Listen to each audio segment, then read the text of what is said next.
Hello everyone, welcome to my YouTube channel Shiksha Diksha. तो चलिए शुरू करते हैं अपनी आज की वीडियो। आज की जो हमारी वीडियो है उसमें भी हम लोग कुछ मोस्ट इंपॉर्टेंट पीवाईक्यूज जो है देखने जा रहे हैं। जैसा कि पहले सेशन में हम लोगों ने देखे थे काफ़ी सारे मोस्ट इंपॉर्टेंट पीवाईक्यूज, तो उसी से रिलेटेड कुछ पीवाईक्यूज हैं जो कि हम लोग आज देखेंगे। तो चलिए जल्दी से देखते हैं अपना पहला क्वेश्चन। तो हमारा पहला क्वेश्चन देखिए क्या कह रहा है, किस चोल राजा ने मालदीव को जीता था? कौन सा चोल राजा था जिसने मालदीव को जीत लिया था? ऑप्शंस में है राजराज या राजेंद्र चोल प्रथम या राजेंद्र चोल द्वितीय या फिर राजराज द्वितीय। तो राइट आंसर आपका हो जाएगा राजराज चोल। ठीक है, राजराज चोल जो है उन्होंने मालदीव को जीता था। देखिए चोल जो आपकी चोला डायनेस्टी उससे क्या क्या क्वेश्चंस बनते हैं। एक तो पूछते हैं नटराज की जो प्रतिमा है, नटराज की जो प्रतिमा है भगवान शिव की नटराज मुद्रा में, वो किसके काल की रचना है? तो वो चोल काल की रचना है। ठीक है, किस काल की है? चोल काल की है। इसके अलावा पूछते हैं कि कौन सी काल जो था उसमें जो नेवी की पावर थी वो बहुत अधिक थी, तो वो भी आपके चोल वंश के टाइम पे जो है नेवी बहुत ही ज़्यादा सुदृढ़ थी। ठीक है, उनकी जो जल सेना थी वो बहुत ही ज़्यादा सुदृढ़ थी। चलिए इस बारे में देख लीजिए थोड़ा सा। राजराज चोल वंश का एक प्रमुख राजा था। उसकी समुद्री सेना 12,000 की थी। ठीक है, उसने श्रीलंका और मालदीव को जीतकर अपनी समुद्री शक्ति का परिचय दिया था। इसके अलावा उसने कलिंग को भी जीता था। चोल वंश 3री सदी से 11वीं सदी तक राज्य करने वाला दक्षिण भारत का एक प्रमुख वंश था। ठीक, चलिए आते हैं अपने नेक्स्ट क्वेश्चन की तरफ। नेक्स्ट क्वेश्चन हमारा क्या कह रहा है, भारतीय राष्ट्रीय कांग्रेस का 1896 का अधिवेशन निम्नलिखित में से किसके लिए विख्यात है?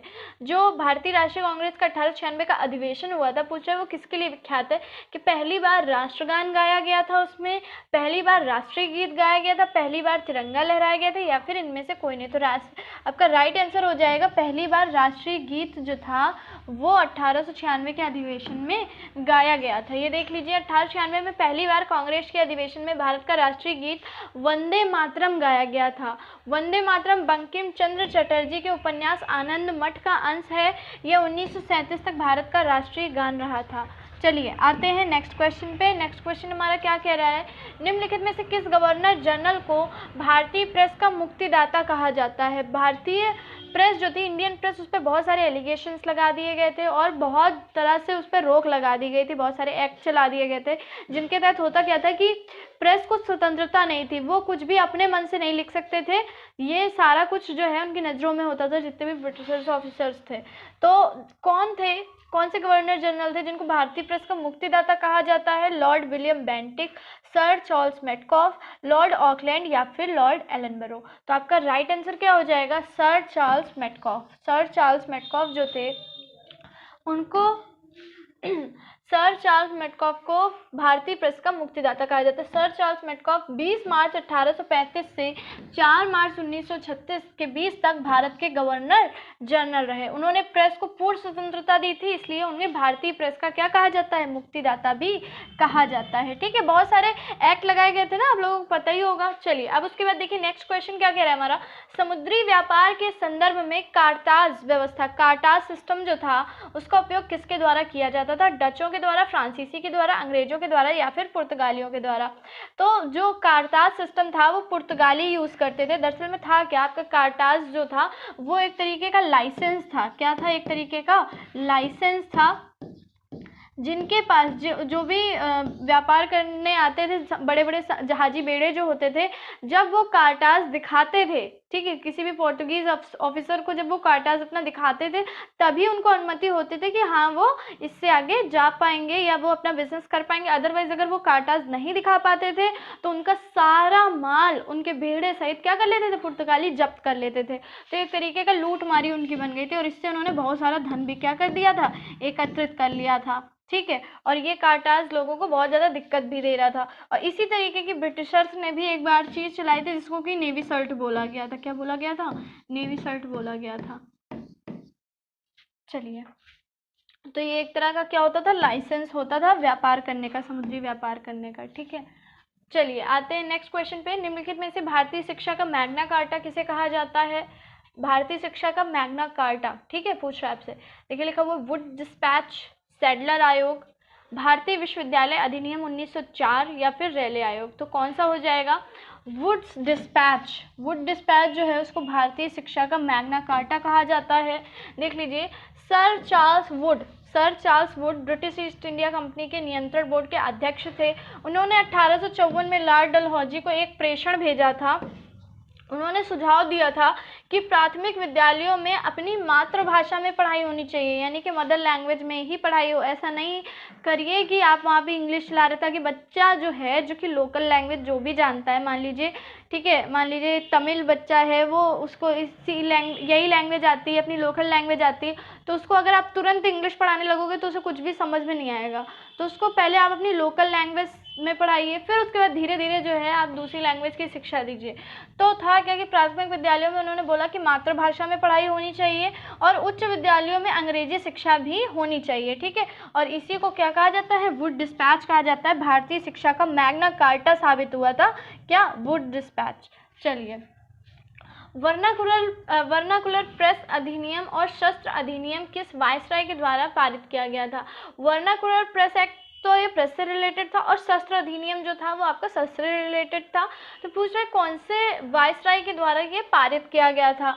Lord Lytton, Lord Mayo, Lord Dalhousie, Lord Hardinge. तो आपका राइट आंसर क्या हो जाएगा? लॉर्ड लिटन, ठीक है। लॉर्ड लिटन जो थे उनके द्वारा ये आपका वर्नाकुलर प्रेस एक्ट और शस्त्र अधिनियम जो है ये पारित किया गया था। देखिए लिखा हुआ है, लॉर्ड लिटन 1876 से 1880 के दौरान भारत के वायसराय थे। 1876-78 के अकाल को सही ढंग से ना संभाल पाने के लिए उनकी बहुत आलोचना की गई थी, कड़ी आलोचना की गई थी। उन्होंने वर्नाकुलर प्रेस एक्ट व शस्त्र एक्ट जो है वो 1878 को पारित किया था, ठीक। चलिए आते हैं अपने नेक्स्ट क्वेश्चन पे। नेक्स्ट क्वेश्चन देखिए क्या कह रहा है। श्रीरंगपट्टनम की संधि का संबंध किस युद्ध से है? ठीक है, पूछ रहा है श्रीरंगपट्टनम की संधि जो है उसका संबंध किस युद्ध से है?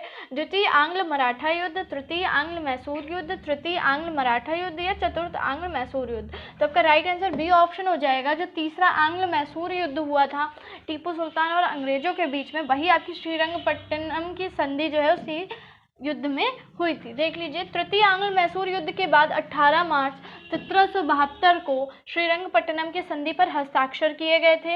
इस संधि पर ब्रिटिश ईस्ट इंडिया कंपनी की ओर से लॉर्ड कॉर्नवालिस और हैदराबाद के निजाम का प्रतिनिधि जो है, मराठा साम्राज्य के प्रतिनिधि और मैसूर शासक टीपू सुल्तान ने हस्ताक्षर किए थे, ठीक है।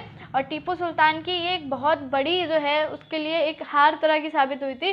जो श्रीरंगपट्टनम की संधि थी ये उसके लिए बहुत ज़्यादा जो है घाटे का सौदा हो गया था।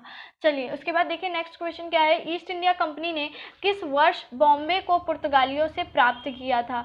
कौन से वर्ष जो है ईस्ट इंडिया कंपनी ने बॉम्बे को पुर्तगालियों से प्राप्त किया था? आपका ऑप्शन में है 1663, 1668, 1670 या फिर 1689। तो देखिए बॉम्बे जो है वो एक तरीके से पुर्तगालियों ने जो है ब्रिटिशर्स को दहेज में दे दिया था, ठीक है। तो ईस्ट इंडिया कंपनी ने बॉम्बे को पुर्तगालियों से 1668 में जो है प्राप्त किया था। ब्रिटिश ईस्ट इंडिया कंपनी द्वारा तुरंत इसकी किलेबंदी कर दी गई थी। इसके बाद अंग्रेजों ने सूरत की जगह बॉम्बे को अपना मुख्यालय बनाया था क्या कि जो पुर्तगालियों में जो राजा थे उनकी जो बेटी का विवाह हुआ था ब्रिटिशर्स में जो राजकुमार थे उनसे, तो फिर उसी में क्या था कि उसी एक में गिफ्ट के तरीके आप समझ सकते हो या दहेज के स्वरूप में समझ सकते हो कि उन्होंने क्या कर दिया था, बॉम्बे सौंप दिया था, ठीक है। चलिए आते हैं नेक्स्ट क्वेश्चन पे। नेक्स्ट क्वेश्चन देखिए हमारा क्या कह रहा है। स्वतंत्रता के समय भारतीय राष्ट्रीय कांग्रेस के अध्यक्ष कौन थे? ऑप्शंस में है महात्मा गांधी, जेबी कृपलानी, सरोजिनी नायडू या फिर उपरोक्त में से कोई नहीं। तो आपका राइट आंसर हो जाएगा जेबी कृपलानी, ठीक है। आपकी जो स्वतंत्रता के समय भारतीय राष्ट्रीय कांग्रेस के अध्यक्ष रहे जेबी कृपलानी, ठीक है। पूरा नाम क्या था? जीवंत राम भगवान दास कृपलानी भारत की स्वतंत्रता के समय कांग्रेस के क्या थे? अध्यक्ष थे। कृपलानी एक दार्शनिक थे, गांधीवादी थे, समाजवादी थे, पर्यावरणविद थे और स्वतंत्रता सेनानी भी थे, ठीक। चलिए आते हैं अपने नेक्स्ट क्वेश्चन पे। भारत की स्थलीय सीमा कितने देशों से लगती है? 6, 7, 8, 9, ठीक है। कितने देशों से भारत की स्थलीय सीमा लगती है? सभी को पता है 100 देशों से भारत की स्थलीय सीमा जो है 7 देशों से भारत की स्थलीय सीमा लगती है। देखिए क्या लिखा हुआ है, भारत की कुल स्थलीय सीमा देखिए लिखे हुआ है 15,106 किलोमीटर है। इसमें 92 जिले और 17 राज्य शामिल है। भारत की स्थलीय सीमा पाकिस्तान, बांग्लादेश, चीन, नेपाल, म्यांमार, भूटान और अफगानिस्तान से लगती है, ठीक है। 4 और ये 3 आपके देश 7, टोटल 7 देशों से भारत की स्थलीय सीमा लगती है। स्थलीय सीमा की लंबाई कितनी? 15,106 किलोमीटर, 92 जिले हैं और 17 राज्य हैं, ठीक। चलिए